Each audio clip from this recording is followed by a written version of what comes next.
For today's video guys ay samahan nyo nga akong mag-draw dito sa Bounty Hunter. Ito nga yung Legends ni Granger at Leslie. Kung mapapansin nyo wala yung event na yun dito. Para daw ma-access kailangan nasa Japan server ka. Kaya dito turuan ko kayo kung paano ma-access. Take note guys, sa original server ito at hindi ito advanced server. Pero samahan nyo ako. Una ay mag-quit ka muna sa ML tapos pumunta ka lang sa Play Store or kung naka-iOS ka ay App Store.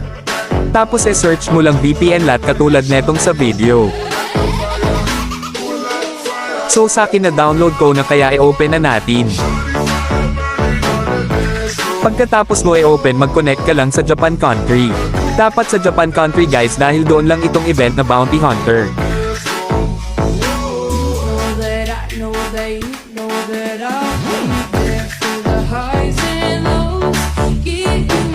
Pag nakakonect ka na i-refresh mo lang ML mo at i-open ulit.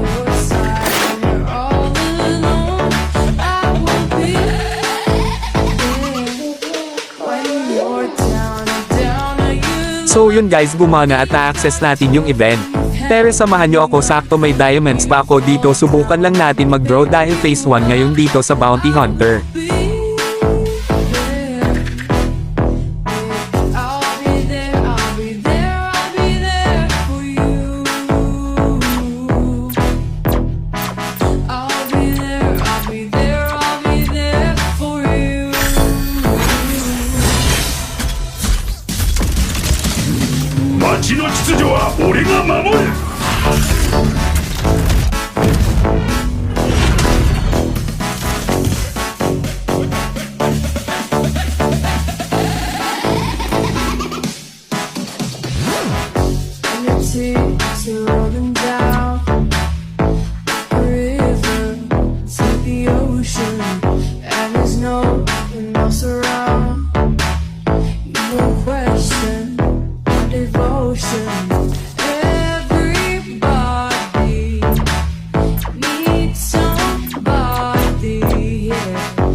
Yun lang muna guys at naka 461 nga tayo dito kaya abangan nyo ang part 2 natin sa phase 2, kukunin natin yung Legends ni Granger.